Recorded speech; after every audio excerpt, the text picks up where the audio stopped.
ये कहानी है आरव की, एक ऐसे लड़के की जिसे सब नॉर्मल समझते थे, लेकिन उसके अंदर एक बड़ा सपना था। क्या आरव अपना सपना पूरा कर पाएगा? काश मैं भी एक दिन विनर बन पाऊं।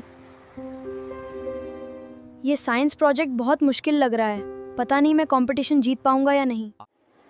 आरव, टैलेंट से ज़्यादा मेहनत इम्पॉर्टेंट होती है। मैं फिर से कोशिश करूंगा। आरव ने हार नहीं मानी। रोज थोड़ी थोड़ी मेहनत करता रहा। कंपटीशन का दिन आ गया। आरव ने अपनी पूरी मेहनत दिखा दी। मैंने अपना बेस्ट दिया है। का फर्स्ट प्राइज जाता है आरव को। कंग्रेचुलेशंस!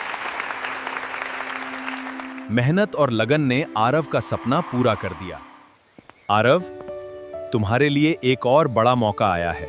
सच? ये क्या है?